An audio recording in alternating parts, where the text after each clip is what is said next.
अस्सलाम वालेकुम, मैं हूं शाहजेब खानजादा। आपसे कुछ देर बाद व्हाइट हाउस में वज़ीर आज़म शहबाज शरीफ की अमरीकी सदर ट्रंप से अहम मुलाकात होने जा रही है। इस वक्त खित्ते की सूरत हाल और उसमें पाकिस्तान के मुमकिना किरदार के हवाले से इस मुलाकात को इंतहाई अहम करार दिया जा रहा है। इससे पहले मंगल को न्यूयॉर्क में 8 अहम अरब और मुस्लिम ममालिक के रहनुमाओं की गजा की सूरत हाल पर ट्रंप से मुलाकात हुई थी। वज़ीर आज़म शहबाज शरीफ इस मुलाकात में भी मौजूद थे। अब इस मुलाकात की तफसीलात भी सामने आ गई हैं और ट्रंप समेत मुस्लिम रहनुमा इस मुलाकात को मस्बत करार दे रहे हैं। जबकि मुलाकात के बाद शहबाज शरीफ की सदर ट्रंप से गैर रस्मी गुफ्तगू भी हुई थी। अब इस सारी सूरत हाल में आज व्हाइट हाउस में वज़ीर आज़म शहबाज शरीफ सदर ट्रंप से मुलाकात करेंगे।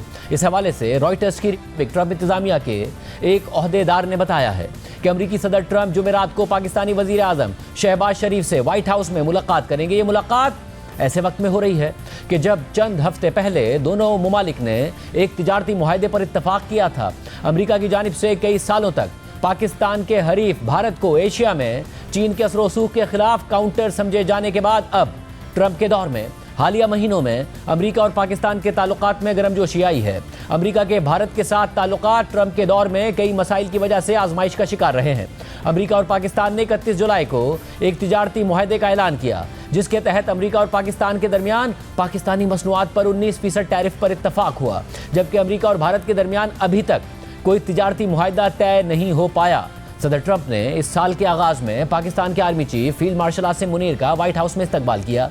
यह पहला मौका था कि किसी अमरीकी सदर ने पाकिस्तान की फौज के सरबराह को बगैर किसी सीनियर पाकिस्तानी सिविल हुक्काम के व्हाइट हाउस में मदऊ किया हो, जिन्हें मुल्क की सबसे ताकतवर शख्सियत समझा जाता है। अमरीकी महकमा खारजा के एक सीनियर एहलकार ने मंगल को सहाफियों को ब्रीफिंग में बताया कि हम कई मसाइल पर काम कर रहे हैं, जिनमें इंसदाद दहशतगर्दी, मुआशी और तिजारती ताल्लुकात शामिल हैं और सदर ट्रंप खित्ते में अमरीकी मफादात को आगे बढ़ाने पर तवज्जो मरकूज किए हुए हैं और इसमें पाकिस्तान और उसकी क़यादत के साथ ताल्लुकात भी शामिल हैं। इस मुलाकात में army chief field marshal Asim Munir की शिरकत का भी इम्कान है। सारे मंजरनामे में इस मुलाकात को मुख्तलिफ हवालों से इंतहाई अहम करार दिया जा रहा है।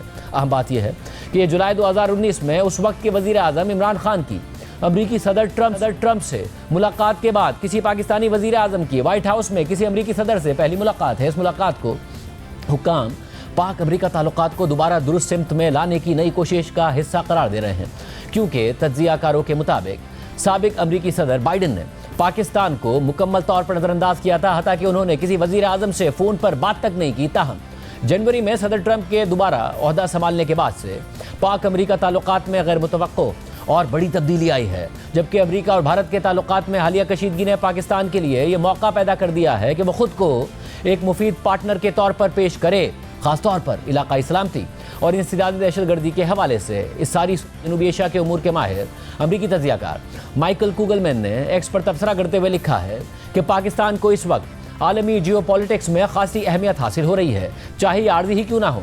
पाकिस्तान खलीजी अरब ममालिक के करीबी पार्टनर की हैसियत से अपनी स्ट्रेटजिक अहमियत को मौसर तरीके से इस्तेमाल कर रहा है, ख़ासतौर पर ऐसे वक्त में कि जब मशरिक़ वस्ता बड़ी तब्दीलियों से गुजर रहा है। पाकिस्तान की एटमी सलाहियत इस हैसियत को मज़ीद नुमाया करती है। माइकल कुगलमैन ने मज़ीद लिखा है कि पाकिस्तान ने दो गैर मुतवक्के तब्दीलियों यानी अमरीका और भारत के ताल्लुकात में गिरावट और अमरीका और पाकिस्तान के ताल्लुकात में बेहतरी से फ़ायदा उठाया है। ट्रंप इंतजामिया मशरिक़ वस्ता में पाकिस्तान की अफादियत को बिलाशुबा तस्लीम करती है, जो गालिबन दोनों ममालिक के बढ़ते हुए रवाबित की एक अहम वजह है। माइकल कुगलमैन ने एक और पोस्ट में लिखा है कि ट्रंप की जानिब से मोदी को सालगिरह की कॉल के बाद से अमरीका नए H-1B वीज़ों पर भारी फीसों का ऐलान कर चुका है। अमेरिका ईरान से मुतालिक पाबंदियों में दी गई छूट को ख़त्म करने का मंसूबा ला चुका है, जिससे भारत का चाबहार प्रोजेक्ट मुतासिर होगा। और ट्रंप ने अक़वाम मुत्तहिदा की जनरल असेंबली की तकरीर में भारत पर रूस की जंग को स्पॉन्सर करने का इल्ज़ाम आयद किया है। इसलिए जैसा कि मैंने पहले कहा था कि ट्रंप की मोदी को सालगिरह की कॉल ताल्लुकात में किसी रीसेट के मुतरादिफ नहीं थी। इससे पहले माइकल कुगलमैन ने एक पोस्ट में कहा था कि पाकिस्तानी वज़ीर आज़म शहबाज शरीफ का व्हाइट हाउस का दौरा मुतवक्को है। ये 2019 में इमरान खान की ट्रंप से मुलाकात के बाद किसी भी पाकिस्तानी वज़ीर आज़म का व्हाइट हाउस का पहला दौरा होगा। फ़र्क ये है कि इस बार अमेरिका को कम अज़ कम फ़िलहाल ताल्लुकात को आगे बढ़ाने में हकीकी दिलचस्पी है, जबकि पिछली बार मुलाकात ज़्यादातर अफ़गानिस्तान से इनखला के हवाले से थी। व्हाइट हाउस में अब से कुछ देर बाद वज़ीर आज़म शहबाज शरीफ की अमरीकी सदर ट्रंप से अहम मुलाकात होने वाली है। इससे पहले मंगल को ट्रंप की अरब और इस्लामी ममालिक के रहनुमाओं से होने वाली मुलाकात में भी शहबाज शरीफ शरीक थे, जो गजा की सूरत हाल से मुताल्लिक थी। और अब इस मुलाकात की तफसीलात भी सामने आ गई हैं। कल न्यूयॉर्क में सहाफ़ियों से बात करते हुए वज़ीर आज़म शहबाज शरीफ ने सदर ट्रंप से होने वाली इस मुलाकात के हवाले से कहा कि मुश्तरका एलामी आ गया है, अब अगला मरहला तय किए गए नकात पर अमल दरामद का है। मुलाकात कैसी रही जो ट्रंप साहब के साथ आपकी मीटिंग थी? जॉइंट स्टेटमेंट तो आज इशू हो गया है ना, आपने देख लिया। अभी डिप्टी प्राइम मिनिस्टर जा रहे हैं मीटिंग में, उसी ग्रुप की मीटिंग में, उसमें ये जो जॉइंट स्टेटमेंट आया है उस हवाले से अब इसको किस तरह इम्प्लीमेंट करना है, एक्शन प्लान जी, उसके ऊपर आज उम्मीद है गुफ्तगू होगी और डिप्टी प्राइम मिनिस्टर अभी उस मीटिंग में जाए।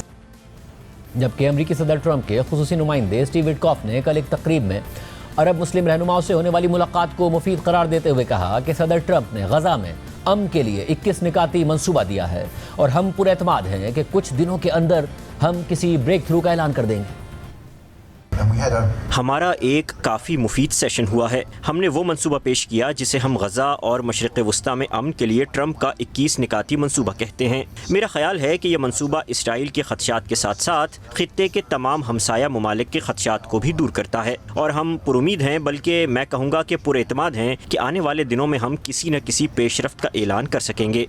इससे पहले कल रात अमरीकी सदर से होने वाली मुलाकात पर मुस्लिम ममालिक का मुश्तरका एलामिया भी सामने आया था, जिसके मुताबिक अक़वाम मुत्तहिदा के हेडक्वार्टर्स में जनरल असम्बली के 80वें इजलास के दौरान अमरीका और 8 अरब और इस्लामी ताउन तंजीम के रुकन ममालिक के रहनुमाओं का एक अहम इजलास हुआ। इस इजलास का एहतमाम अमरीकी सदर ट्रंप की जानिब से किया गया था और इसकी मेज़बानी सदर ट्रंप और कतर के अमीर शेख तमीम बिन हमद सानी ने मुश्तरका तौर पर की। इजलास में उर्दन के बादशाह अब्दुल्ला, तुर्की के सदर तैयब एर्दोआन, इंडोनेशिया के सदर प्राबुवो सोबियांतो, पाकिस्तान के वज़ीर आज़म शहबाज शरीफ, मिस्र के वज़ीर आज़म मुस्तफ़ा कमाल, मुत्तहिदा अरब अमारात के वज़ीर ख़ारजा शेख अब्दुल्ला बिन ज़ायद अल नहयान और सऊदी अरब के वज़ीर ख़ारजा शहज़ादा फैसल बिन फरहान ने शिरकत की।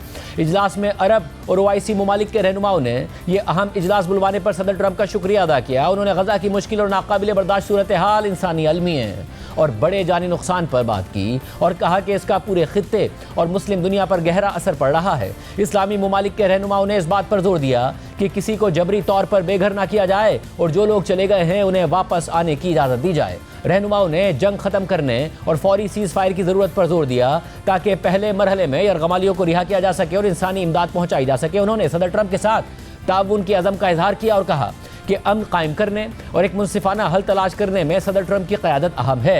इजलास में यह भी कहा गया कि मगरबी किनारे और यरूशलेम के मुक़द्दस मकामात पर इस्तेहकाम ज़रूरी है और फ़लस्तीनी अथॉरिटी की इस्लाहात की कोशिशों की हिमायत की गई।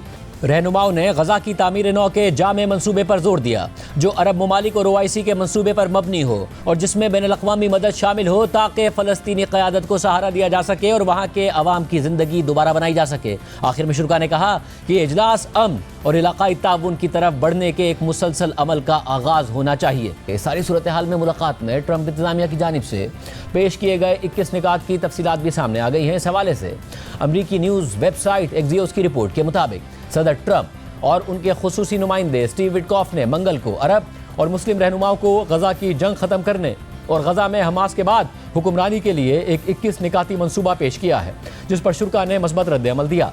ये पहला मौका है कि ट्रंप ने गजा की जंग ख़त्म करने के लिए कोई अमरीकी मंसूबा पेश किया है। बुध को कई रहनुमाओं ने इस मंसूबे की तारीफ करते हुए बयानात दिए। ज़राए के मुताबिक ट्रंप ने अक़वाम मुत्तहिदा की जनरल असम्बली के मौके पर होने वाली मुलाकात में रहनुमाओं को बताया कि जंग को फौरी तौर पर ख़त्म होना चाहिए। एक ज़रिए ने मज़ीद बताया कि ट्रंप ने इस बात पर जोर दिया कि वो ये मंसूबा इसलिए पेश कर रहे हैं क्योंकि हर गुजरते दिन के साथ इसराइल आलमी सतह पर मज़ीद तनहा होता जा रहा है। बुध को स्टीव विटकॉफ ने कहा कि हम पुरुमीद हैं, बल्कि मैं कहूँगा कि पूरे एतमाद हैं कि आने वाले दिनों में हम किसी बड़ी पेशरफ्त का ऐलान कर सकेंगे। रिपोर्ट में मज़ीद लिखा है कि ज़राए के मुताबिक अमरीका की तजावीज़ पिछले 6 महीनों से ज़ेर बहस आने वाले आइडियाज़ की मुख्तलिफ शक्लें हैं और उनमें वो निकात भी शामिल हैं जो सदर ट्रंप के दामाद जेरेड कुशनर और बरतानिया के साबिक वज़ीर आज़म टोनी ब्लेयर ने तैयार किए थे और इसके अहम उसूल ये हैं कि बाकी तमाम यरगमालियों को रिहा किया जाएगा, गजा में मुस्तकिल जंगबंदी होगी और गजा की पूरी पट्टी से इसराइली अफवाज का बतदरीज इनखला होगा। इसी तरह जंग के बाद एक मंसूबा बनाया जाएगा जिसमें गजा में हमास के बगैर हुकूमत का तरीक़ाकार शामिल होगा और एक सिक्योरिटी फोर्स बनाई जाएगी जिसमें फ़लस्तीनियों के साथ साथ अरब और मुस्लिम ममालिक के फौजी भी शामिल होंगे, जबकि अरब और मुस्लिम ममालिक की तरफ से गजा की नई इंतजामिया और इलाके की तामीर नौ के लिए माली ताउन समेत फ़लस्तीनी अथॉरिटी की किसी हद तक शमूलियत भी इस मंसूबे के उसूलों में शामिल है। रिपोर्ट में मज़ीद लिखा है कि ज़राए के मुताबिक सदर ट्रंप ने अरब और मुस्लिम रहनुमाओं से इन उसूलों की हिमायत और गजा में जंग के बाद के मंसूबे में शामिल होने की कमिटमेंट करने का मुतालबा किया। दो ज़राए के मुताबिक अरब रहनुमाओं ने ट्रंप के सामने इस मंसूबे की हिमायत के लिए चंद शराइत रखी, जिनके तहत इसराइल मगरबी किनारे या गजा के किसी हिस्से को जम नहीं करेगा। इसी तरह इसराइल गजा के किसी हिस्से पर कब्जा नहीं करेगा और इसराइल गजा में कोई सेटलमेंट भी नहीं बनाएगा। इसराइल मस्जिद अक्सा की मौजूदा हैसियत को नुकसान नहीं पहुंचाएगा। इसके अलावा गजा के लिए इंसानी इमदाद फौरन बढ़ाई जाएगी। दो ज़राए ने बताया कि ट्रंप ने अरब और मुस्लिम रहनुमाओं पर वाज़ेह किया कि वो इसराइल को मगरबी किनारे के हिस्से जम करने की इजाज़त नहीं देंगे। ज़राए ने मज़ीद बताया कि इजलास के आखिर में अरब और मुस्लिम रहनुमाओं ने अमरीकी उसूलों की हिमायत की और गजा में जंग के बाद के मंसूबे में शरीक होने का अज़म जाहिर किया। बुध को जारी होने वाले एक मुश्तरका बयान में अरब और मुस्लिम ममालिक के रहनुमाओं ने ट्रंप के मंसूबे की हिमायत का ऐलान किया। इजलास में शरीक एक अरब एहलकार ने कहा कि यह मंसूबा बहुत अच्छा था और जोर दिया कि ट्रंप वाकई जंग खत्म करने के लिए पुरअज़म हैं। एक और अरब एहलकार ने कहा कि शुरा इजलास से बहुत पुरुमीद वापस गए। उन्होंने कहा कि पहली बार हमें लगा कि टेबल पर वाकई एक संजीदा मंसूबा मौजूद है। सदर ट्रंप चाहते हैं कि यह बाब ख़त्म हो ताकि हम खित्ते में बेहतर मुस्तकबिल की तरफ बढ़ सकें। कल अमरीकी वज़ीर ख़ारजा मार्को रूबियो और सदर ट्रंप के खुसूसी नुमाइंदे स्टीव विटकॉफ ने सऊदी अरब, कतर, मुत्तहिदा अरब अमारात, मिस्र और उर्दन के वज़ीर ख़ारजा से मुलाकात की ताकि सदर ट्रंप के पेश करदा उसूलों को मज़ीद तफसील और अमली मंसूबे में तब्दील किया जा सके। इसराइली हुक्काम ने बताया है कि इसराइली वज़ीर आज़म नेतन्याहू को अमरीकी उसूलों का इल्म है और उनके करीबी साथी रॉन ड्रमर ने हाल ही में इस मौजू पर जेरेड कुशनर और टोनी ब्लेयर से बातचीत की है। ज़राए के मुताबिक ट्रंप ने अरब रहनुमाओं को बताया कि अगला कदम यह है कि 29 सितंबर को व्हाइट हाउस में नेतन्याहू के साथ इस मंसूबे पर बात की जाए ताकि उनकी हिमायत हासिल की जा सके। एक अरब एहलकार के मुताबिक अमरीकी खाका अच्छा था, लेकिन उसे अरब ममालिक की तजावीज़ के साथ थोड़ा और बेहतर बनाने की ज़रूरत है। जब यह हतमी शक्ल इख्तियार करेगा तो अमेरिका को नेतन्याहू को इस पर कायल करना पड़ेगा। रिपोर्ट्स के मुताबिक ट्रंप ने मुस्लिम रहनुमाओं को यह यकीन दहानी कराई है कि इसराइल मकबूजा मगरबी किनारे को मुकम्मल तौर पर जम नहीं करेगा, जबकि इस हवाले से खुद इसराइली मीडिया भी रिपोर्ट कर रहा है कि ट्रंप इसराइल को खबरदार कर चुके हैं। टाइम्स ऑफ इसराइल की रिपोर्ट के मुताबिक एक सीनियर इसराइली एहलकार ने पीर को बताया कि ट्रंप इंतजामिया ने निजी तौर पर इसराइल को खबरदार किया है कि वो मगरबी ममालिक के फ़लस्तीन को तस्लीम करने के फैसलों के रद्द अमल में मगरबी किनारे को जम ना करे। ताहम इसराइली एहलकार के मुताबिक इसराइल ये नहीं समझता कि ये वार्निंग इस बहस के खात्मे के मुतरादिफ है और नेतन्याहू 29 सितंबर को व्हाइट हाउस में सदर ट्रंप के साथ मुलाकात में इस मामले पर बात करने का इरादा रखते हैं। अब तक ट्रंप इंतजामिया ने मगरबी किनारे के मुमकिन इंजमाम के हवाले से अवामी सतह पर कोई मौक़िफ़ इख्तियार नहीं किया है और ये मौक़िफ़ अपनाया है कि इसराइल इस इक़दाम पर इसलिए गौर कर रहा है क्योंकि मगरबी ममालिक ने फ़लस्तीनी रियासत को तस्लीम करने के फैसले किए हैं। मंगल के इजलास में सदर ट्रंप के पेश करदा मंसूबे के कुछ हिस्से उस तजवीज़ पर मबनी हैं जो बरतानिया के साबिक़ वज़ीर आज़म टोनी ब्लेयर ने तैयार की थी, लेकिन जहां टोनी ब्लेयर का मंसूबा सिर्फ जंग के बाद गजा के इंतजामी मामलात पर तवज्जो देता है, वहीं ट्रंप का मंसूबा ये भी वाज़ेह करता है कि खुद जंग कैसे ख़त्म होगी। एक अरब सिफारतकार के मुताबिक ट्रंप के मंसूबे में कई हफ्तों की जंगबंदी का तस्वुर शामिल है जिसके दौरान बाकी यरगमालियों को रिहा किया जाएगा। ज़राए के मुताबिक ट्रंप से मुलाकात में शरीक ममालिक को अमरीकी तजवीज़ के बारे में पहले ही ब्रीफिंग दे दी गई थी और उन्होंने एक पोजीशन पेपर पेश किया जिसमें ट्रंप के मंसूबे का खैर मकदम किया गया। और अब से कुछ देर बाद मुलाकात होने जा रही है पाकिस्तानी वज़ीर आज़म शहबाज शरीफ और अमरीकी सदर ट्रंप की। हमारे साथ साबिक़ वज़ीर ख़ारजा हिना रब्बानी खर साहिबा मौजूद। खर साहिबा बहुत शुक्रिया मुझे ज्वाइन करने के लिए। खर साहिबा ज़ाहिर एक ज़माना था अब से थोड़े अरसा पहले तक ही कि सदर बाइडन ना पाकिस्तानी वज़ीर आज़म से मुलाकात करते थे ना कॉल करते थे, ये एक बहुत बड़ा मसला बना हुआ था, भारत के बहुत करीब था अमेरिका। सदर ट्रंप आते हैं, उम्मीदें उन्हें ज़्यादा थी, खदशात हमें ज़्यादा थे, मगर सदर ट्रंप का रवैया बदला हुआ है। आर्मी चीफ से मिले, आज वज़ीर आज़म शहबाज शरीफ से मिलने जा रहे हैं, भारत के हवाले से मुसलसल बयानात दे रहे हैं। किस तरह देख रही हैं आप इस सारी की सारी सूरत हाल को? ये एक ऐसी पेशरफ्त है जो आपको एक मुस्तकिल नजर आती है, पाकिस्तान से कोई मकासद है अमेरिका के, किस तरह देख रही हैं? देखिए, प्रेसिडेंट ट्रंप की जब पहली टर्म हुई थी तो सबने ये कहा था, पूरी दुनिया में ये माना जा रहा था कि ये एक एबरेशन है, ये एक नॉर्मल पाथ से हट के अमेरिका ने एक सदर इलेक्ट कर लिया है जो कि थोड़ी देर के लिए आ रहा है। उसका इम्पैक्ट, बस ये बातें हो रही थी, एनालिसिस हो रहे थे तो कैसे American policy will go back to America is back again, जो कि प्रेसिडेंट बाइडेन का नारा था जब वो इलेक्ट हुए। और अब प्रेसिडेंट ट्रंप की जब सेकेंड टर्म होती है तो पता चलता है कि this is America. President Trump's presidency in some ways represents America. America की जो करंट है, जो उनकी फीलिंग है, जो उनकी इमोशन है, जो उनके लोग चाहते हैं, उनकी रिप्रेजेंटेशन प्रेसिडेंट ट्रम्प कर रहे हैं. बट फॉरेन पॉलिसी रेल में I think president Trump still remains a bit iconoclastic, meaning उनके पास एबिलिटी है कि वो जो डीप स्टेट अमेरिकन लाइन से हट के वो एक्सपेरिमेंट भी करते हैं और इनिशिएटिव भी लेते हैं. और जो पाकिस्तान के साथ उनके ताल्लुकात बढ़ाने का एक रजू किया है या एक आप देख रहे हैं, I think it's a result of many factors. सबसे पहले तो it's a result of the factor कि हम खुद ये कहते थे अमेरिकन को कि आप लोग पाकिस्तान को या एक्सक्लूसिवली अफगानिस्तान की लेंस से देखते रहे हैं और अब आप एक्सक्लूसिवली इंडिया की लेंस से देख रहे हैं. और इंडिया ने अपने पिछले 10 साल में अमेरिकन एक्सेप्शनलिज्म के सारे फवायद इंजॉय करते रहे, और जब उनकी बारी आई to give something back, whether it was on Russia, Ukraine और ऑन एनी अदर मैटर, उन्होंने हमेशा कहा नहीं हम तो इंडिपेंडेंट हैं. और so that was in some ways something a little bit of a build up. फिर ऑब्वियसली जो पाकिस्तान इंडिया का क्लैश हुआ उसमें भी एक ऐसी पावर जिसने नेट सिक्योरिटी प्रोवाइडर पूरे वेस्टर्न हेमिस्फेयर की थी, जिसके लिए उसको न्यूक्लियर एक्सेप्शनलिज्म दिया गया, सोशल एक्सेप्शनलिज्म, टेक्नोलॉजी फील्ड में एक्सेप्शनलिज्म दिया गया. हर तरह से आपको याद होगा प्रेसिडेंट बाइडेन और प्राइम मिनिस्टर मोदी के जो प्रेस स्टेटमेंट, जॉइंट स्टेटमेंट आखिरी रिलीज हुई थी, जो उनकी आखिरी मीटिंग थी, वो एक नेटो के पार्टनर से ज्यादा इंटेंसिव थी in terms of what the American state, American people, American institutions were giving to India. And then India in some ways found itself not deserving of all of that. और साथ ही साथ में पाकिस्तान ने अपनी relevance को मैं एक बहुत डेंजरस वर्ड समझती हूँ, बिकॉज आई थिंक हमने इसको कभी गलत तरीके से इस्तेमाल किया है, बट पाकिस्तान ने अपनी वक़्त as a regional stabilizer and as a responsible state which has the power, whether it's nuclear or conventional, और हम उसको सुप्रीमेसी नहीं चाहते, बट हम बैलेंस चाहते हैं, हम स्ट्रेटेजिक बैलेंस भी चाहते हैं और हम एक कन्वेंशनल बैलेंस भी चाहते हैं, जिससे हम पीसफुल को एग्जिस्टेंस की तरफ बढ़ सकें. और वो हमने in our actions, in the military field, in the social field, in the diplomatic field सारे दिखा दिए.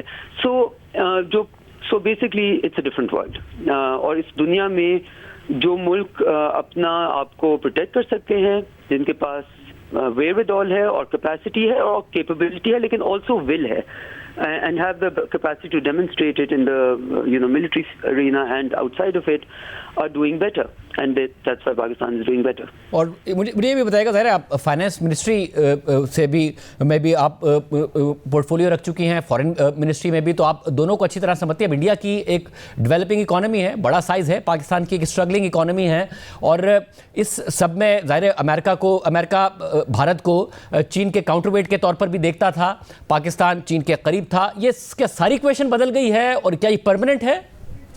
नहीं, देखिए, as far as Pakistan is concerned, ये मैं बार बार अपने हमारे जो इंटरनेशनल सॉर्ट ऑफ प्लेसेस होती हैं जहाँ पे हमें बुलाया जाता है ये चीज़ें डिस्कस करने के लिए, उनको मैं हमेशा ये कहती हूँ, चीन और पाकिस्तान के दरमियान आज से दहाइयों पहले और आज में कुछ नहीं बदला.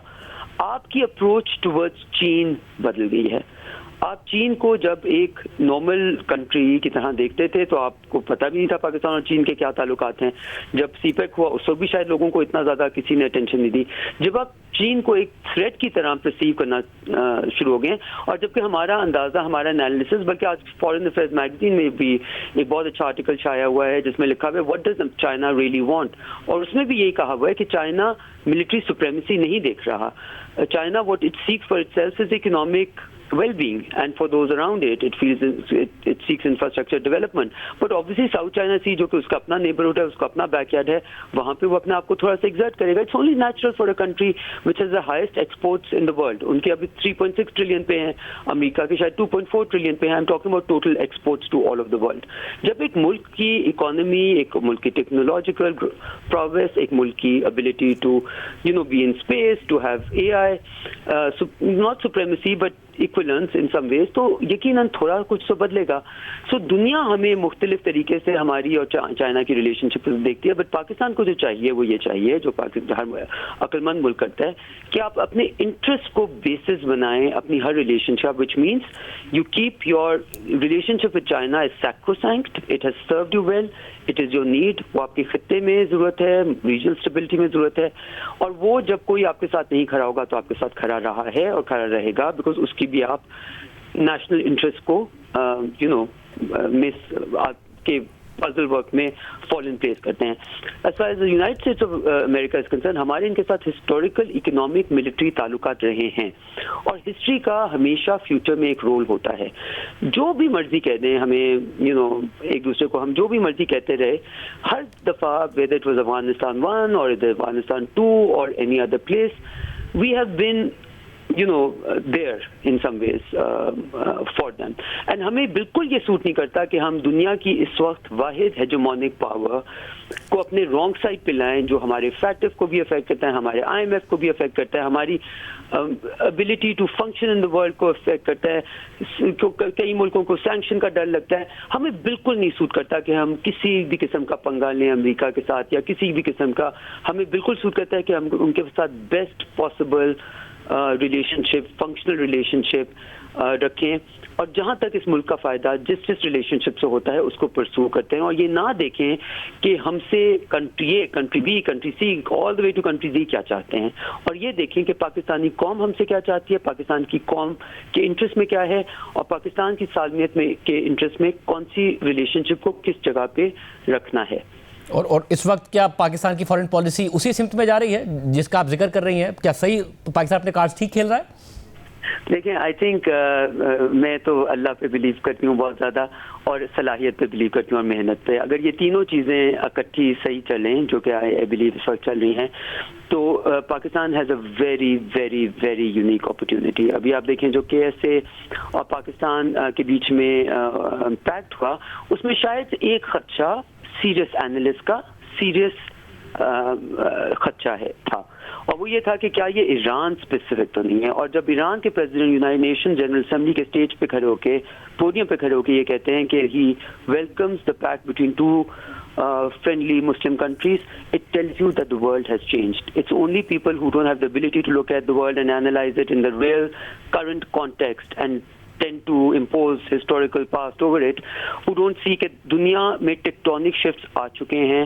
इस वक्त जो सिचुएशन है वो इसी वक्त को जांचना चाहिए, ये नहीं देखना चाहिए कि किसके बड़ी राइवलरी थी, और इस वक्त everybody is in a new world, और ये जो एक total American sort of net security provider का रोल मिडिल ईस्ट में था वो ख़त्म हो गया है, और उसकी वजह से मिडिल ईस्ट में खुद अपनी जिम्मेवारी लेके not only with Pakistan pact but Iran के साथ भी जो नॉर्मलाइजेशन है ये भी उस चीज़ का एक हिस्सा है। और Pakistan should not overplay its cards at all. हमें चीन से सीखना चाहिए, वो अपनी इंटरनल कोहीजन को और अपनी इंटरनल डेवलपमेंट को सबसे पहले as their first and foremost priority रखते हैं।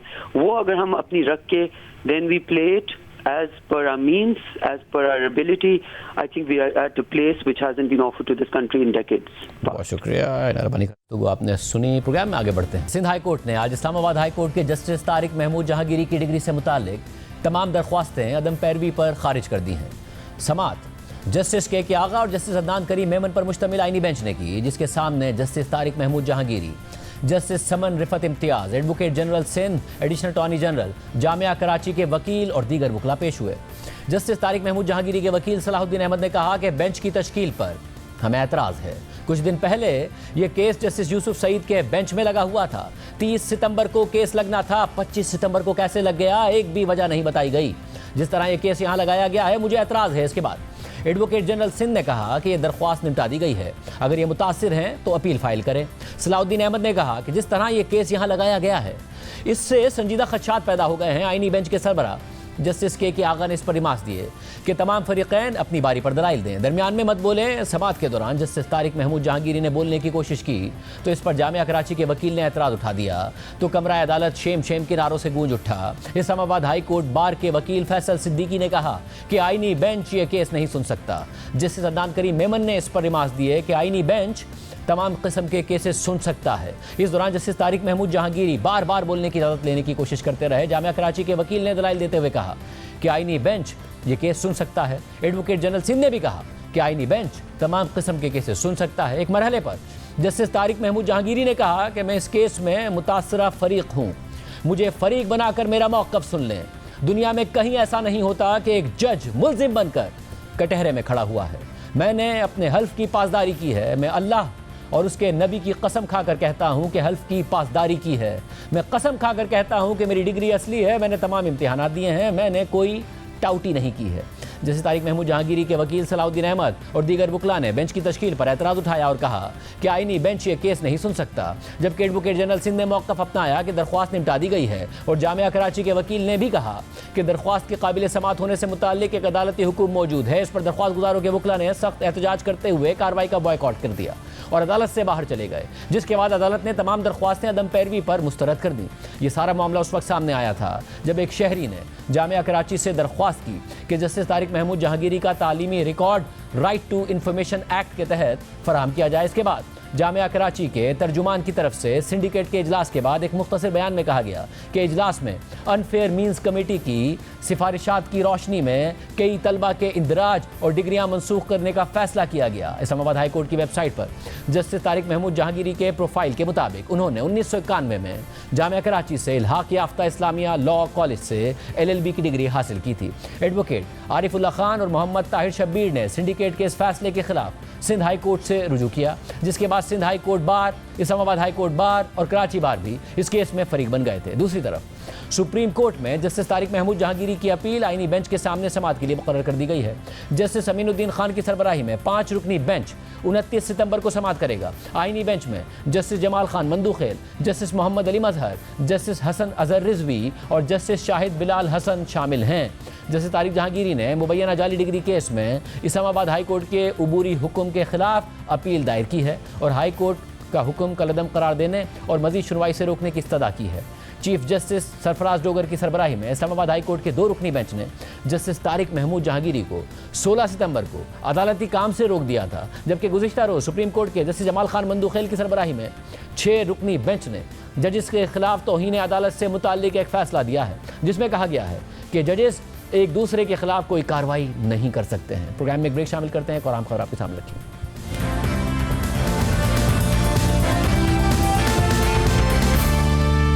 पाकिस्तान और भारतीय क्रिकेट बोर्ड ने एक दूसरे के खिलाफ ICC को शिकायत कर दी है। पाकिस्तानी क्रिकेट बोर्ड ने भारतीय कप्तान सूर्या कुमार यादव की 14 सितंबर के मैच के बाद की जाने वाली गुफ्तगू के खिलाफ ICC को खत लिखा। नुमाइंदा जियो न्यूज़ सुहेल इमरान ने ज़राए से खबर दी है कि PCB ने भारतीय कप्तान के खिलाफ ICC को तफसीली खत लिखा। ICC ने सूर्या कुमार यादव के खिलाफ PCB के मौक़िफ़ को तस्लीम भी कर लिया है। PCB के खत में लिखा गया कि सूर्या कुमार यादव ने जानबूझकर पहलगाम वाक़े और ऑपरेशन सिंदूर का रेफरेंस दिया। उनका ऐसा रवैया ज़ाब्ता अखलाक की रूह के मुनाफी है, लिहाजा कार्रवाई बनती है। खबर के मुताबिक PCB ने खत में मौक़िफ़ इख्तियार किया है कि सूर्या कुमार यादव ने खेल को सियासत में मुलव्विस किया और उसकी शोहरत को नुकसान पहुंचाया है। इस मैच पर ICC के कोड ऑफ कंडक्ट की तमाम दफात लागू होती हैं। खबर के मुताबिक खत में बताया गया है कि ICC फ्री गज़ा और फ्रीडम ऑफ ह्यूमन राइट्स के नारों को कोड ऑफ कंडक्ट के खिलाफ करार दे चुका है। ज़राए का कहना है कि खत में इस बात पर भी जोर दिया गया है कि भारतीय कप्तान के बयानात बराह रास्त पाकिस्तान के खिलाफ थे, जिस पर सख्त तरीन कार्रवाई ज़रूरी है और अगर सूर्या कुमार यादव के खिलाफ कार्रवाई ना की गई तो क्रिकेट का मैदान सियासी अखाड़ा बन जाएगा। और आज भारतीय कप्तान सूर्या कुमार यादव की ICC हुक्काम के सामने समाअत हुई। ज़राए के मुताबिक ICC ने भारतीय कप्तान सूर्या कुमार यादव को मुस्तकबिल में सियासी बयान ना देने की हिदायत की है और भारतीय कप्तान को मुस्तकबिल में मोहतात रहने की भी हिदायत की गई है। Senior sports journalist Abdul Majid Bhatti की ज़राए से खबर के मुताबिक समाअत के दौरान भारतीय कप्तान सियासी बयानात का कोई जवाब पेश ना कर सके। PCB ने समाअत के दौरान सूर्या कुमार यादव के खिलाफ दलीलों के अनबार लगा दिए। इसके बाद ICC ने दोनों इतराफ के मौक़िफ़ सुनकर समाअत मुकम्मल कर ली। खबर के मुताबिक भारतीय कप्तान को ICC के ज़ाब्ता अखलाक की खिलाफ वर्जी पर सज़ा का इम्कान है और सूर्या कुमार यादव को नरम तरीन सज़ा सुनाने के लिए ICC से भारतीय लॉबिंग जारी है। इसके अलावा नुमाइंदा जियो न्यूज़ सुहेल इमरान की ज़राए से खबर के मुताबिक ICC में सूर्या कुमार यादव की सरजनिश हुई है और मजीद कार्रवाई का इम्कान है। मैच रेफरी रिची रिचर्डसन ने दुबई होटल में मामले की समाअत की है। भारतीय कप्तान को जुर्माने और डीमेरिट पॉइंट मिलने का इम्कान है। खबर के मुताबिक कप्तान को बचाने के लिए भारतीय बोर्ड के 3 अफसरान समाअत में मौजूद थे, जबकि बीसीसीआई के सीईओ ने भारतीय बोर्ड की नुमाइंदगी की। खबर के मुताबिक सूर्या कुमार यादव को वीडियोस की रिकॉर्डिंग दिखाई गई, जिसके बाद उन्होंने गलती का एतराफ किया। मगर दूसरी तरफ भारतीय क्रिकेट बोर्ड ने भी आईसीसी को शिकायत कर दी है। भारतीय मीडिया के मुताबिक बीसीसीआई ने पाकिस्तानी टीम के खिलाड़ी शाहजादा फरहान और हारिस रऊफ के खिलाफ आईसीसी को शिकायत की है। बीसीसीआई की ईमेल में कहा गया है कि शाहजादा फरहान और हारिस रऊफ ने ग्राउंड में इश्तियाल अंगेज इशारे किए। हारिस रऊफ ने तमाशाइयों के कोहली कोहली की आवाज़ें लगाने पर तैयारे क्रैश होने के इशारे किए और 6-0 का निशान बनाया, जबकि शाहजादा फरहान ने 50 रन मुकम्मल होने पर गन फायर सेलिब्रेशन की। भारतीय मीडिया के मुताबिक भारतीय क्रिकेट बोर्ड की जानिब से मैच रेफरी एंडी पाइक्राफ्ट को इस हवाले से वीडियो सबूत भी फराहम किए गए हैं। भारतीय क्रिकेट बोर्ड का कहना है कि ग्राउंड में यह रवैया स्पिरिट ऑफ द गेम के खिलाफ है, लिहाजा खिलाड़ियों के खिलाफ सख्त एक्शन होना चाहिए। नुमाइंदा जियो न्यूज़ अरफा फिरोज ने ज़राए से खबर दी है कि पाकिस्तान के खिलाफ भारत की शिकायत पर आईसीसी की जानिब से मैच रेफरी एंडी पाइक्राफ्ट समाअत करेंगे। मगर आज बांग्लादेश से मैच की वजह से पीसीबी नहीं चाहता था कि पाकिस्तानी खिलाड़ियों के खिलाफ आज समाअत हो, और समाअत नहीं हुई और ज़राए के मुताबिक समाअत कल मुतवक्के है। खबर के मुताबिक फाइनल में मुमकिन तौर पर पाकिस्तान और भारत के आमने सामने आने से पहले शिकायत सुनने का मकसद आइंदा मैच को तनाज़ात से दूर रखना है। बात करेंगे, हमारे साथ मौजूद है राशिद लतीफ़, साबिक क्रिकेटर सिकंदर बख्त और अहमद शहजाद। आप तीनों का बहुत शुक्रिया। मैच इस वक्त जारी है। राशिद भाई, कोई लग रहा है पाकिस्तान और भारत के फाइनल के इम्कानात अब आपको नजर आ रहे हैं? तकरीबन 80% तो ऐसे ही लग रहा है कि पाकिस्तान और भारत पहली दफा एशिया कप में फाइनल खेलेगा और ये बहुत जोरदार फाइनल होने जा रहा है। अल्लाह करे पाकिस्तान यहाँ से जीत के फाइनल में पहुंचे और वहां पे भी जीते, क्योंकि हम 2-0 हो चुके हैं अभी, लेकिन यहाँ है कि पाकिस्तान को सख्त जीत की जरूरत है फाइनल में। इंशाल्लाह पाकिस्तान यहाँ से जीत के फाइनल खेले और फाइनल में भी फातेह करार पाए। और राशिद भाई, 50 बॉलों पर 73 रन चाहिए। पाकिस्तान ने ज़ाहिर बैटिंग में आज फिर स्ट्रगल किया है, ओपनर्स ने स्ट्रगल किया। साइम आज फिर फ्लॉप हो गए, 0 पर आउट हुए, 4 दफ़ा आउट हो गए हैं। बहुत तनकीद उन पर हो रही है, मगर बॉलिंग ने अच्छा कमबैक दिखाया है। देखिए, पिच टू पेस लग रही थी आज, बॉल बैट पे सही आ नहीं रही थी। शाहजादा फरहान को देखें या फखर जमान ने बड़ी ट्राई की, निकल के भी मारा उन्होंने, लेकिन बॉल बैट पे आ नहीं रही थी। लेकिन आखिर में 34-35 रन की जो पार्टनरशिप हुई है नवाज की हारिस के साथ, वो चेंज किया गेम को। नो डाउट उन्होंने कैचेस छोड़े और जहां से पाकिस्तान को एक ब्रीज मिली और वो आगे की तरफ चले गए। 120-125 शायद यहाँ पे टारगेट सोचा था बांग्लादेश ने, लेकिन 135-36 का टारगेट दिया है। और मेरे ख्याल से जो बैटिंग की है, शाहीन के 2 छक्के और नवाज का जो कैच ड्रॉप हुआ है, उसके बाद जो उनकी इनिंग्स है उससे पाकिस्तान को बहुत फायदा हुआ। और पेसर ने अच्छी बॉलिंग की, शाहीन को क्रेडिट जाता है जिस तरह से शुरू में उन्होंने 2 आउट किए, फिर हारिस ने आउट किया।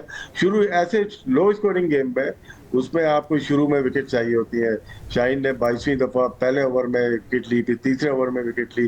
तो यही होता है कि जो छोटा टारगेट आप करने जा रहे होते हैं, डिफेंड करने जा रहे होते हैं, वहाँ विकेट्स लेना बहुत जरूरी होता है। पाकिस्तान ने पावर प्ले में सिर्फ 32 रन देके उनके 3 खिलाड़ी बाहर कर दिए थे, जहां से पाकिस्तान को हौसला हो गया कि हम यहाँ पे जीत सकते हैं। पेसर और स्पिनर ने बराबर ही आउट किए, 4 आउट किए थे बांग्लादेश की पेसर ने, 4 ही आउट किए थे स्पिनर ने। और हम अपनी तरफ देखेंगे उतने ही स्पिनर आउट कर रहा है जितने फास्ट बॉलर आउट कर रहा है। लेकिन पिच में थोड़ा सा लगा कि आज हाई स्कोरिंग पिच नहीं थी। और सिकू भाई, आप बताइएगा, अब लग रहा है आपको 48 गेंदों पर 72 रन बनाना 9 का रिक्वायर्ड रन रेट हो गया है, इस पिच पर मुश्किल है, 5 खिलाड़ी भी आउट हो गए हैं। अब पाकिस्तान और भारत के फाइनल के इम्कानात नजर आ रहे हैं आपको? इंशाल्लाह मुझे तो यही लगता है। मगर एक चीज मैं बता दूं शाहजेब, हम लोग इस वक्त मैं क्राउड के दरमियान, हमारे पाकिस्तानी सारे फैंस मेरे इर्द गिर्द बैठे हैं, अगर शोर उठे तो प्लीज डोंट माइंड। मैं तो चाहता हूँ कि कोई आउट हो और शोर की आवाज आए और मजा आए। तो भाई आप लोगों को इजाजत है, हो तो आप जोर से शोर मचाइएगा। तो सब तैयार बैठे हुए और इंशाल्लाह। अच्छा शाहजेब, के शुरू में तो मैं बहुत डिप्रेस था, ऑनेस्टली स्पीकिंग बड़ा घबराया हुआ था। मगर उसके बाद जैसे ही मैं सबको कह रहा था यहाँ पर कि 130 हो जाए, बस 130 की दुआ कर, वो 135 हो गए, तो बहुत ही जबरदस्त हो गया। और उसके बाद जो हमारे, देखिए मैं हमेशा कहता हूँ कि जो क्रिकेट होती है उसके T20 क्रिकेट, इसके पहले 6 ओवर बड़े खतरनाक होते हैं, मैच का फैसला करते हैं। पहले उन्होंने हमें दबा दिया था 6 ओवरों में, हमने उनको दबा दिया। और हमेशा शुरू के बॉलर्स अगर आउट करते हैं तो दूसरी टीम जो है बैठ जाती है। आज शाहीन का गेंद स्विंग हो रहा था, बड़ा अच्छा लग रहा था बड़े अरसे के बाद, तो बहुत अच्छा साइन है पाकिस्तान के लिए इंशाल्लाह। अगर हमारा फाइनल होता है और मेरे दिल को ऐसी फीलिंग आ रही है कि हम जैसे कहते हैं कि आखिरत अच्छी होनी चाहिए, तो इंशाल्लाह हमारे जो है आखिरी मैच जो है वो जबरदस्त है। हम इंशाल्लाह मेरा दिल कह रहा है। क्या कह रहे हो राशिद? आखिरत पहुंचा रहे थे जल्दी आप। नहीं, इस मैच की आखिरत अच्छी हो जाए तो हम लोग इंशाल्लाह, मुझे I have a very strong feeling, I don't know why but I have a feeling. तो इंशाल्लाह हमारी टीम रिदम में भी नजर आ रही है, लड़के भी अच्छा। देखें, जो मुझे बड़ी खुशी हुई है कि सबने नीचे वालों ने बड़ा अच्छा कंट्रीब्यूशन किया है उसके अंदर। आज मुझे हर हाल में हारिस की तारीफ करनी चाहिए, उसके जो 30 रन है बहुत वैल्यूबल हैं। फहीम ने, नवाज ने, सब ने बड़ा अच्छा कंट्रीब्यूट किया है और शाहीन को भेजा, बहुत अच्छा फैसला था। It was an excellent decision by the coach कि उसको पहले भेज दिया। उन्होंने कहा यार ये आ रहा है, मैंने कहा नहीं इसको मार दे दो, ये चला देगा, अगर लग गई तो ठीक है, अगर आउट हो गया तो कोई बात नहीं। वो यही हुआ और आई एम वेरी हैप्पी। और राशिद भाई, यहाँ से क्या स्ट्रेटजी, लाइक स्पिनर्स जाहिर है सब ही अच्छी बॉलिंग कर रहे हैं, हारिस रऊफ ज़रा एक्सपेंसिव रहे, फ़हीम अशरफ एक ओवर में 8 रन दिए, बट अबरार, मोहम्मद नवाज, साइम वो सब अच्छी बॉलिंग कर रहे हैं। इसी के साथ आगे बढ़ा जाए, बेहतर है अभी यहाँ से। यहाँ आउट करना बहुत जरूरी है, कोई टैक्टिक्स से आउट करना बहुत जरूरी है। जाकिर अली मारता है, अच्छे छक्के वक्के मार लेता है, तेज खेलता है ये, और शमीम भी रीजनेबल प्लेयर है, क्योंकि रन बहुत ज्यादा नहीं है। मतलब होता है ना कि आपको 100 रन चाहिए हो, तो ये चेजेबल है। अगर विकेट नहीं गिरी तो फिर वो गेम में आ सकते हैं। पाकिस्तान को ऐसा चाहिए, कोई फील्ड ऐसी सेट करें जैसे साइम अय्यूब को आउट किया था, लॉन्ग ऑन ऊपर बुला ली थी, उसको मजबूर किया मारने के लिए हिट। तो मेरे ख्याल से विकेट लेना पाकिस्तान के लिए जरूरी है अगले 2 ओवर में, इस ओवर में। तो पाकिस्तान बिल्कुल यहीं पे खत्म कर दे गेम को ना, आखिर तक डीप ना लेके जाए। डीप लेके जाएंगे तो प्रॉब्लम हो सकती है। क्रिकेट फनी गेम होती है, उसको आप कुछ प्रिडिक्ट नहीं कर सकते अगर विकेट इन हैंड रहे। और अहमद, आप बताइएगा, आपको अब इम्कानात कुछ रोशन दिख रहे हैं। तकरीबन 10 का रिक्वायर्ड रन रेट हो गया है, पाकिस्तान ने बहुत कम रन बनाए, पाकिस्तान के स्पिनर्स अच्छी बॉलिंग कर रहे हैं, अब साइम आए हैं। आपके ख्याल में लग रहा है पाकिस्तान और भारत का फाइनल आपको दिख रहा है? जी बिल्कुल, पाकिस्तान अहेड है इस टाइम पे, और इन कंडीशंस के अंदर जहाँ पे स्कोर करना मुश्किल है। 10 की एवरेज अभी हुई है, और अभी पिछले एक आधे ओवर में साइम अय्यूब ने विकेट भी ली है, तो अभी फौरन ये मारना शुरू नहीं करेंगे। ये थोड़ा सा मैच को अभी लंबा लेके जाएंगे। इस चक्रों में 11:30-12 तक एवरेज जाएगी, और उसके बाद ये जब जो है एंड में मारेंगे तो 12 की एवरेज इस पिच पे करना आसान बिल्कुल भी नहीं होगा। आई एग्री विद राशिद भाई, विकेट लेने की कोशिश करनी चाहिए, लेकिन एट द सेम टाइम वो भी अब रिस्क नहीं लेंगे। वो भी अब कोशिश करेंगे कि मैच को लंबा लेके जाएं, रिस्क फ्री क्रिकेट खेलें। देखिए, इस पोजीशन में जिस तरह पाकिस्तान सेकंड हाफ के अंदर खेला है, कमेंडेबल, बहुत जबरदस्त परफॉर्मेंस नजर आ रही है, टीम एक होती हुई नजर आ रही है। शाहीन का बहुत इंपॉर्टेंट होता है नए बॉल पे आउट करना। आप देखेंगे जब शाहीन आउट करते हैं, पाकिस्तान टीम जो है जितना भी कम टोटल बना ले मैच के अंदर होता है। और आज शाहीन ने गैस के साथ बॉलिंग की है, 139 140 क्लिक्स कर रहे थे। उसके बाद अगर आप इनकी ग्रुपिंग्स भी देखेंगे, जो इन पे क्रिटिसिज्म होता रहा है कि शुरू के अंदर आगे बॉल करते हैं, नहीं, आज इन्होंने उनका पिच मैप अगर आप देखेंगे तो लेंथ बॉल से स्टार्ट किया, तो मेरे ख्याल से अपना रिदम वापस पकड़ रहे हैं, जो पाकिस्तान के लिए खुशाइंद है। लेकिन फर्स्ट इनिंग के अंदर जो हम बात करते साइम अय्यूब की, आप देख लीजिए कि अगर यही अच्छी 11 खिला ली जाए शाहजेब भाई, तो कितना डिफरेंस आ जाएगा। अगर आप हसन नवाज को अंदर करते और जो है ना हारिस को आप ऊपर लेके आते, हारिस को, साइम को आप एक्स करते, तो चीजें इससे भी बेहतर आपको होती हुई नजर आती हैं। लेकिन आप ये समझ ही नहीं पा रहे हैं कि कितना अंडर प्रेशर है इस टाइम साइम अय्यूब। सो होपफुली इंशाल्लाह ये मैच जीतें, फाइनल में अपनी जगह सिक्योर करें, और फॉर वंस अपनी बेस्ट प्लेइंग 11 खिलाएं, जिसका सबसे ज्यादा चांस है जीतने का। सिक्कू भाई, आप क्या कहिएगा? अब साइम ने ज़ाहिर बॉलिंग अच्छी कर दी है, अभी 2.4 ओवर्स में 11 रन देकर 1 विकेट हासिल की है। बैटिंग में मुसलसल फ्लॉप हो रहे हैं, हसन नवाज की बात कर रहे हैं। अहमद शहजाद, क्या कोई तब्दीली करें? अगर एक और आउट हो रहा है, ये आउट हुआ तो सिक्कू भाई अब पहले आउट पे तबसरा करें। सिक्कू भाई, आप कह रहे थे आउट करना लाजमी, और राशिद भाई भी कह रहे थे आउट कर लिया, और साइम अय्यूब ने आउट कर लिया है। जो अहमद शहजाद कह रहे थे कि बेहतर प्लेइंग 11 खिलाएं, और साइम अय्यूब बैटिंग में मुसलसल फ्लॉप हो रहे हैं, एक और आउट हो गया। अब उससे साइम अय्यूब से आउट ही करवाते रहते हैं शाहजेब भाई, हम स्कोर फिर हम जाके कर लेते हैं। वही जो कहना कि सईद अनवर ढूंढ रहे थे, सईद अजमल जी सिक्कू भाई। अब जो है ना, हमें टीम में कोई बड़ी तब्दीली नहीं करनी चाहिए। देखिए, सारे लड़के खेल रहे हैं, वो खेलते हुए आ रहे हैं, अब उसमें तब्दीली करना अच्छी बात नहीं होगी। सब अपने रिदम में है, एक कॉन्फिडेंस पैदा हो गया। अच्छी बात है कि साइम से भी बॉल करा लिए, आज आगा ने नवाज से भी करा ली, तो it's a very good sign. सीमर से आज तलत से नहीं कराई, चलिए कोई बात नहीं, इस वक्त हमने उनको ग्रिप में लिया हुआ है, 6 आउट कर दिए उनके। तो मेरे ख्याल से इस वक्त पाकिस्तान की जो टीम सेटल्ड है वो काफी अच्छी लग रही है, तो उसमें कोई तब्दीली करने की मेरे ख्याल से कोई जरूरत नहीं है। बाकी जो है इंशाल्लाह मेरा दिल कह रहा है कि इस दफा वापसी के अंदर हम बहुत कुछ निकलेंगे। राशिद भाई, आप कह रहे थे कि आउट करना लाजमी, एक आउट हो गया, और जाहिर है वो साइम की बात हो रही थी, उस पर भी कमेंट कर दीजिएगा। नहीं, साइम अयूब, देखिए जो अहमद बात कर रहे हैं, बात ठीक है, रन चाहिए। अगर ये इन मौकों पे नाक नहीं करेंगे तो इनको मुश्किलात हो जाएंगी। मैच तो जीत जाएंगे, ट्रॉफी तो जीत जाएंगे, लेकिन हमारे प्लेयर्स बहुत सारे अपनी जगह छोड़ते हुए चले जा रहे हैं। इनसे बॉलिंग हो सकता है नेक्स्ट जो टीम बनती है तो आप फिर डिफरेंट माइंड सेट से आते हो, किससे मैचेस हैं, हम नए प्लेयर को ट्राई कर लेते हैं। तो ये इनसे बॉलिंग हो रही है, बहुत अच्छी बात है, लेकिन मेनली हमें इनसे रन चाहिए, फखर जमान से रन चाहिए हमें।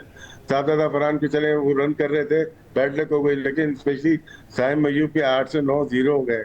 लेकिन एक चीज उनकी प्लस हो गई कि वो बॉलर बन चुके हैं, इस वक्त आउट कर रहे हैं, तो इसलिए कोई कुछ नहीं कहेगा। लेकिन हम एज ए क्रिकेटर ये समझते हैं कि इनको रन करना बहुत जरूरी है टीम में रहने के लिए, क्योंकि कोई मैच एक ऐसा होता है 3-4 छक्के लग जाएंगे तो बोल देंगे यार ये बॉलर तो है नहीं, बैटिंग में रन नहीं कर रहा, तो इसलिए हमारी भी उम्मीदें इन्हीं चाहिए, रन करें।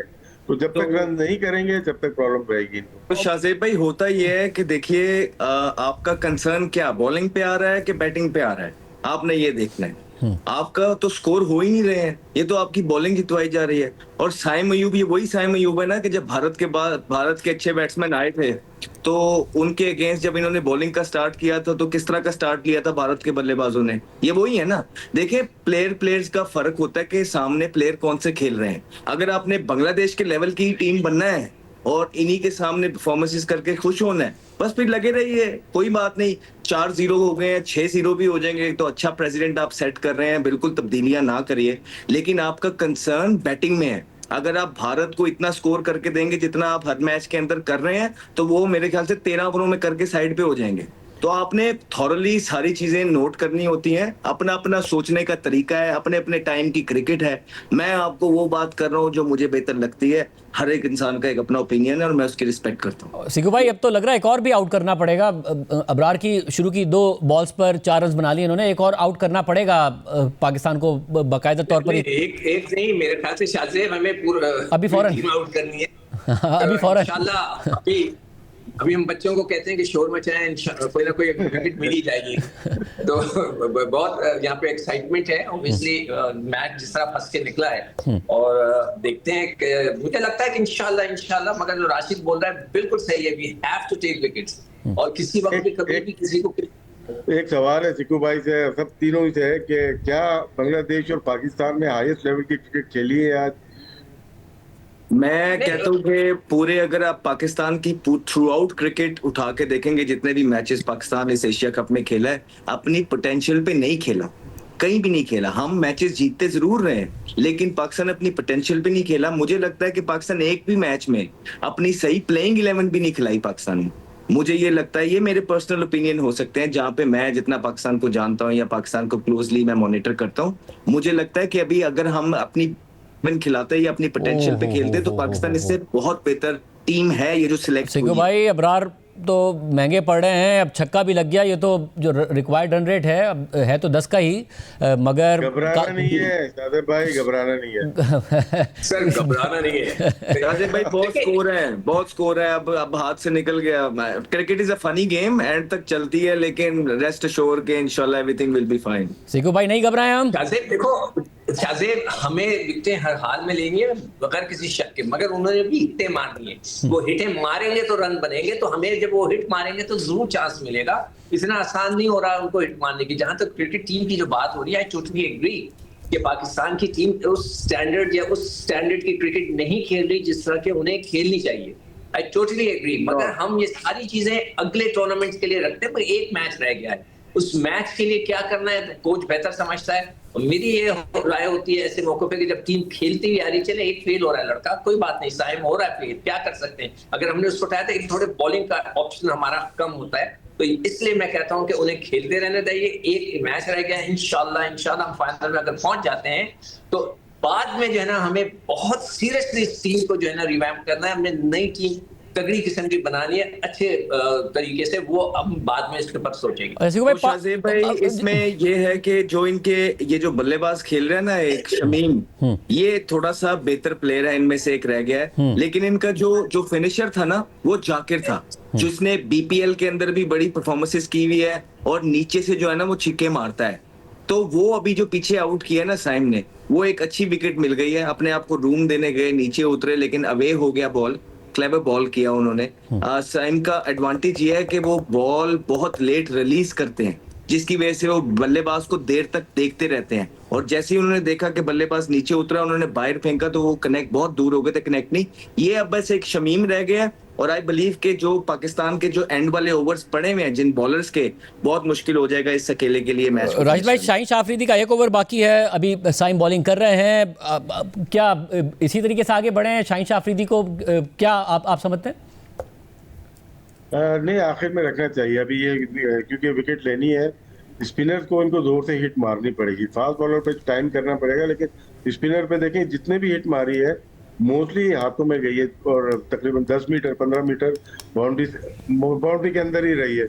तो अभी 2 ओवर हैं हमारे पास चांस लेने के, और उसके बाद आप देख सकते हैं अभी 28 बॉलें बाकी हैं, तो 1-2 ओवर में चांस ले सकते हैं कि आउट हो जाए तो ज्यादा अच्छा है। फिर ये इनके आखिर तक भी आउट नहीं हो पाएंगे, वो आखिर में ही आउट हो जाएंगे सारे ना, आखिरी ओवर की जरूरत ही नहीं पड़ेगी। तो यहाँ पे फिर एक दफा हमारा यही होता है, विकेट लेना बहुत जरूरी है, और विकेट लेना जरूरी है। और सिको भाई 26 पे 48 आए, साइम बहुत ही नपीतुली बॉलिंग कर रहे हैं, नहीं समझ पा रहे हैं इस वक्त, हालांकि शमीम सेट हुए हैं मगर साइम को नहीं समझ पा रहे हैं। अबरार को तो उन्होंने मारा, काफी अच्छी बॉलिंग कर रहे हैं, 2 बॉल्स बाकी हैं उनके फाइनल ओवर में। तो होता यही है कि जो बैट्समैन होता है ना, वो देखता है कि कौन बॉलर अच्छा खेल बॉल करा रहा है उस वक्त, इस वक्त तो वो उसको थोड़ा सा आराम से हैंडल कर लेते हैं, वो प्लान करते हैं कि हम किसी और को लपेटेंगे। तो अब वो देखना है कि उनका क्या टारगेट है, वो किसको लपेटना चाहते हैं, किस पे चांस लेंगे। तो अभी फिलहाल पोजीशन अच्छी है, मगर जैसे राशिद कह रहा है, मैं भी टोटली एग्री करता हूँ, विकेटिंग गिरती रहेगी अगर, तो हमारा जो हौसला बढ़ता रहेगा इंशाल्लाह। अहमद, अगर पाकिस्तान फाइनल में पहुंचा तो कल तो आप सब होंगे हमारे साथ, उस पर बात करेंगे, मगर अहमद फाइनल कमेंट जल्दी से। मैं तो एक चीज तो ये कि ये शाज़ेब भाई, ये जो पिच है अच्छा खासा टर्न हो रहा है, आप उनके भी अगर लेग स्पिनर के स्टैट्स देखेंगे ना तो वो बहुत जबरदस्त स्टैट्स हैं। तो ये तो समझ आ गई थी कि जो एंड में स्कोर हुए, चाहे मोहम्मद हारिस की छोटी सी कैमियो थी, चाहे नवाज की छोटी सी कैमियो थी, ये इसने बड़ा हमें फायदा दिया है। और उसके बाद अर्ली विकेट चाहिए थे, जिस तरह हम हमेशा बात करते हैं, वो मिली। हाँ, पाकिस्तान और भारत का जो मुकाबला होगा अगला, मेरी गट फीलिंग ये कहती है कि 2 मैच पाकिस्तान हार गया है, अब पाकिस्तान जीतेगा इंशाल्लाह, ऐसा ही हो। बहुत शुक्रिया नाज़रीन, आप तकरीबन 12 का रिक्वायर्ड रन रेट हो गया, उम्मीद करते हैं पाकिस्तान जीते, संडे को फाइनल हो। आज का मिताई दी।